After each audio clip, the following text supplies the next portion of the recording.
الحمد لله الحمد لله رب العالمين، والصلاة والسلام على أشرف الأنبياء والمرسلين، سيدنا وسندنا وطبيبنا وطبيب قلوبنا ومولانا محمد وعلى آله وصحبه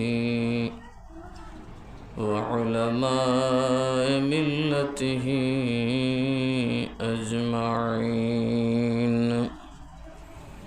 أما بعد، فقد قال الله تعالى في شان حبيبه مخبرا وآمرا: إن الله وملائكته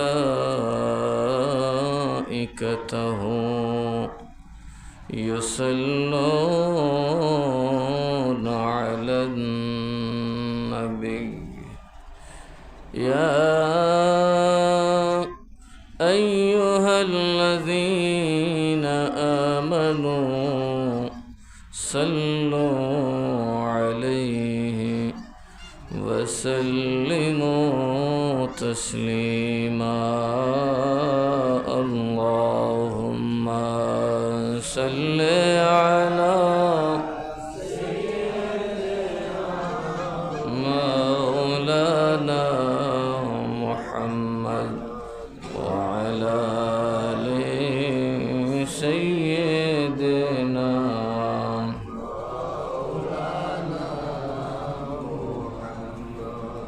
নবী গো আপনার ভালোবাসায় আল্লাহর বন্ধু হওয়া যায়। নবী গো আপনার ভালোবাসায় দোজখ হারাম হয়ে যায়। আল্লাহুম্মা সাল্লি আলা সাইয়্যিদিনা মাওলানা মুহাম্মদ ওয়া আলা আলি সাইয়্যিদিনা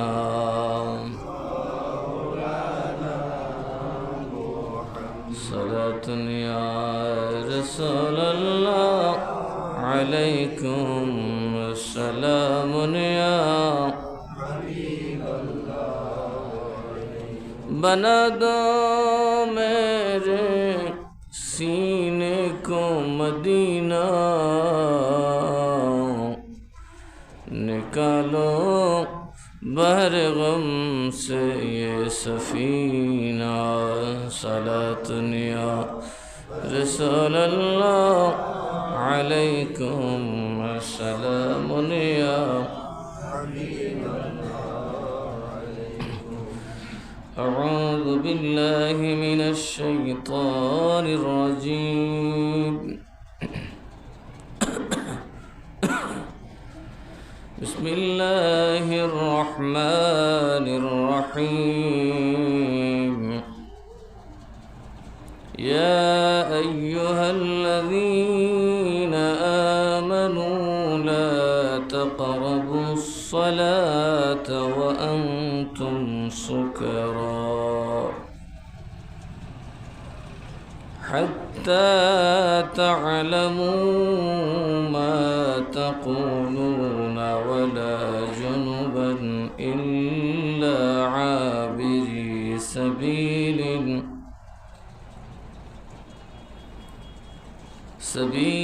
حتى تغتسلوا، وإن كنتم مرضى أو على سفر أو جاء أحد منكم من الغائط أو لامستم طلقتم النساء فلم تجدوا ماء فتيمموا سعيدا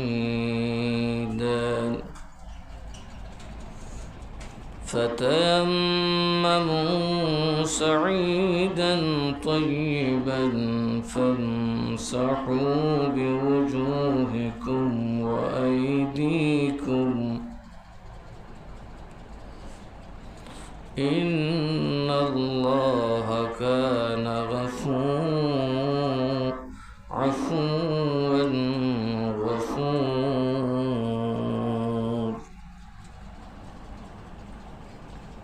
মহান আল্লাহ তাআলা বলেন, ইয়া আইয়ুহাল্লাযীনা আমানু, হে ঈমানদারেরা, লা তাকরাবুস সালাতা ওয়া আনতুম সুকারা, তোমরা নেশাগ্রস্ত অবস্থায় নামাজে আসবে না। কি অবস্থায়? নেশা করে তোমরা নামাজে আসবে না। হাত্তা তা'লামু মা তাকুলুন, যতক্ষণ না তোমরা কি বলতেছো সেটার জ্ঞান তোমাদের মধ্যে না আসে। কারণ যারা মদ্যপ, শরাব বা পান করে, গাঁজা মাঞ্জা খায়, নেশা করে, ওরা মূলত কিছুক্ষণের জন্য আবল তাবল বকে, ওরা নিজেও শুনে না ওরা কি বলতেছে, ওরা বুঝেও না কি বলতেছে। এদের স্মৃতিশক্তি লোপ পায়, এদের মুখ অটু হয়ে যায়। এই জন্য আল্লাহ তাআলা বলেন, যদি কেউ নেশা পান করে থাকো, ওই অবস্থায় তুমি মসজিদে প্রবেশ করবে না। একদিন হযরত আব্দুর রহমান ইবনে আউফ রাদিয়াল্লাহু তাআলা আনহু একদল সাহাবীকে দাওয়াত করলেন। ওনারা খাওয়া দাওয়া করলেন, শরাব পান করলেন। শরাব বলতে ওই আঙ্গুরের রস, তখনও শরাব হারাম হয় নাই। আঙ্গুরের রস যেটা, তখনও সেটা হারাম হয় নাই। ওনারা ওইটা পান করলেন, করে নামাজও দাঁড়াইলেন। এমত অবস্থায় কুল ইয়া আইয়ুহাল কাফিরুনা লা আ'বুদু মা তা'বুদুনের জায়গায় লা বাদ দিয়ে পড়া শুরু করছে। কই বলতো, তোমরা যার ইবাদত করো, মূর্তির ইবাদত আমরা, গায়রুল্লাহর ইবাদত আমরা করি না, বরং লা বাদ দিয়ে আমরাও করি, তোরাও কর। সেন্স ইমামের নষ্ট হয়ে গেছে। কেউ লোক মাও দেয় নাই। নামাজ পড়ার পরে ওনার খবর হয়েছে, ওই কি করছো, সর্বনাশ করে ফেলছি, কুফুরি না করে ফেলছি। আল্লাহ কেছে লা আ'বুদু, আর আমরা বলছি আ'বুদু। আল্লাহ কেছে আমরা তোমাদের গায়রুল্লাহর ইবাদত করি না, আর আমরা এখন মদ খাইয়া নেশাগ্রস্ত অবস্থায় আমাদের হুঁশ নাই, আমরা যা মুখে আসছে তাই বলছি। তখন শরাবকে চূড়ান্তভাবে হারাম ঘোষণা করা হলো, আর শরাব পান করা যাবে না। এতে একটা জিনিস আসছে, কোনো মদ্যপ শরাবী যদি শরাব পান করে নেশার অবস্থায় কুফুরি করে, সেটা কুফুরি না হলেও কুফুরির থেকে খুব একটা দূরে রাখবে না। যেহেতু এখন শরাব হারাম, হারাম জিনিস পান করার অপরাধে যদি কেউ মদ খায়া বিবিকে তালাক দেয়, তবে ওই তালাক কার্যকর হবে। যে কেউ যদি শরাব পান করে স্ত্রীকে তালাক দেয়, তাহলে তালাক কি হবে? কার্যকর হবে। এখানে বাহানা দেওয়ার কোনো সুযোগ নাই। এটা ঘটনা যেটা সাহাবীদেরকে আল্লাহ মাফ করেছেন, ও তখন শরাব হারাম ছিল না, তখন শরাব পান করা হালাল ছিল। কিন্তু এখন আল্লাহ তাআলা এটাকে চূড়ান্তভাবে হারাম করে দিয়েছেন, বিধায় আর শরাব পান করার কোনো সুযোগ ইমানদারের নাই। শুধু শরাব না, নেশা জাতীয় দ্রব্য, যেমন গাঁজা খাইলেও মানুষের তার ছিঁড়ে যায়, ঠিক না বেঠিক? এরপরে বাবা খাইলেও নাকি এখন এরকম হয়। অর্থাৎ নেশা হয়, মানুষের স্মৃতিশক্তি লোপ পায়, এরকম সকল বস্তু গ্রহণ করা ইমানদারের জন্য কি? হারাম। ওয়ালা জুনুবান ইল্লা আবিরি সাবিলিন হাত্তা حتى تغتسلوا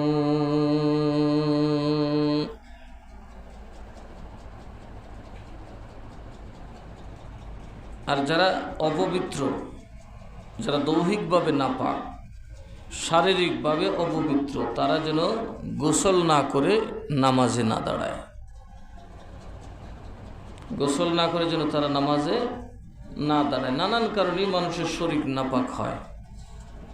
প্রস্রাব করতে পারে, পায়খানা লাগতে পারে, বাচ্চাদের পেশাব পায়খানা লাগতে পারে, নানান দিক থেকে নানান অপবিত্রতা লাগতে পারে। স্ত্রী সহবাসের কারণে শরীর নাপাক হয়ে যেতে পারে। এমতো অবস্থায় যদি মনে করেন আপনি নাপাকি আপনার শরীরে লাগছে, তাহলে আপনাকে অবশ্যই গোসল করে নামাজে দাঁড়াতে হবে। وَإِن كُنتُم مَّرْضَىٰ أَوْ عَلَىٰ سَفَرٍ أَوْ جَاءَ أَحَدٌ مِّنكُم مِّنَ الْغَائِطِ أَوْ لَامَسْتُمُ النِّسَاءَ فَلَمْ تَجِدُوا مَاءً। তোমাদের মধ্যে যদি কি রকম হয় যে সে অসুস্থ, রোগী, গোসল করতে গেলে তার রোগের 13টা বাজবে, অথবা তার জন্য এটা কষ্টসাধ্য হবে, তার শারীরিক অবনতি, পরিস্থিতির অবনতি ঘটবে, অথবা কেউ মুসাফির, তার এখন পানি মিলানো মুশকিল। বাংলাদেশে না পানি পাওয়া যায়, আরব দেশে তার পানি এত সোজা না। এমনও দেশ আছে 100-200 মাইল গেলেও পানি পাওয়া যায় না, 500 মাইল গেলেও পানি পাওয়া যায় না। বেশি না, আমাদের দেশে ইন্ডিয়াতে গেলেই পাওয়া যায়। স্টেশনে নামার সময় সবাই পানি নেয়, এরপরে আর পানি পাওয়ার সুযোগ নাই। খুব সাংঘাতিক ক্রাইসিস পানির। আল্লাহ বলে, যদি কেউ সফরে থাকে, তার পানির ব্যবস্থা নাই, নামাজের ওয়াক্ত চলে যাচ্ছে, অথবা তোমাদের কেউ যদি শৌচ কার্য সমাধা করে আসছে এরকম, অথবা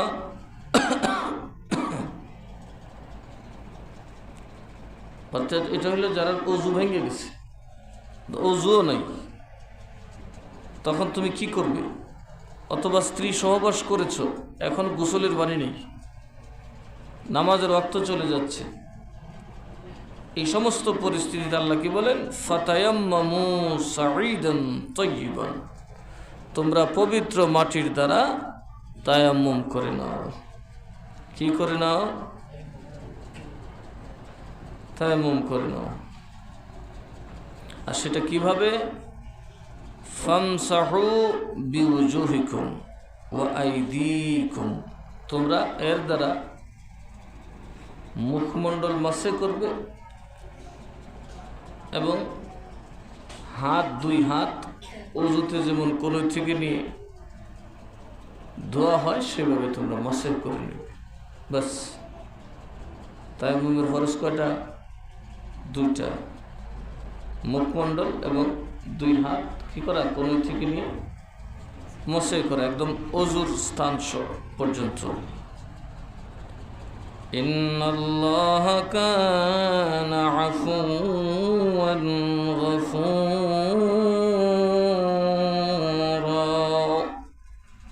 নিশ্চয়ই আল্লাহ পাপ মোচনকারী, ক্ষমাশীল।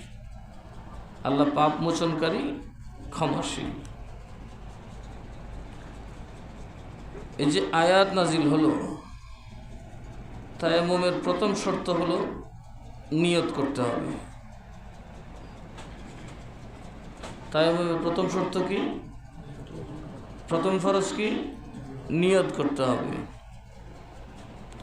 দ্বিতীয়ত বস্তুটা হবে মাটি জাতীয়, হাড়, গোবর, এগুলো হলে হবে না। যেমন ধুলা, বালি, পাথর। যদি পাথরের উপরে ধুলা নাও থাকে, তাহলেও তার উপরে পবিত্র হলে তায়াম্মুম বৈধ হবে।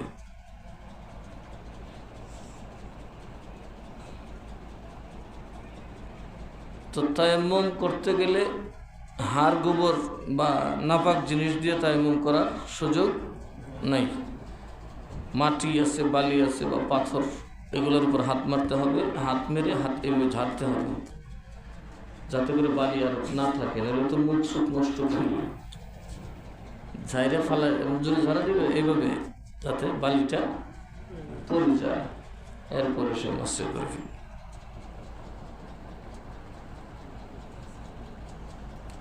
এবং মুখমণ্ডল যে মৎস্য করবে অজুর মতো, অজু যতটুকু জায়গা নিয়ে করে এতটুকু।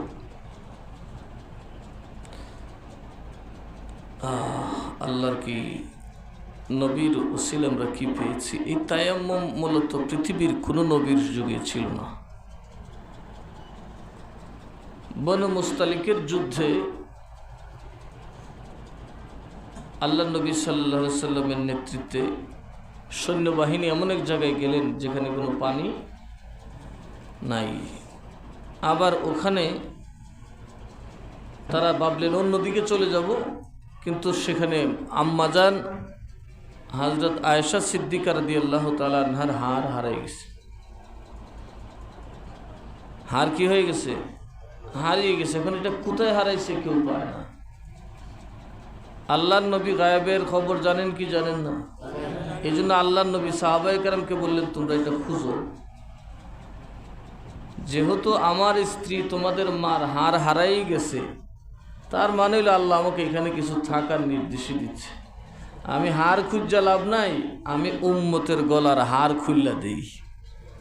উম্মতের গলায় যে গিরলে গেড়েছিল সুরাই নমস্কার।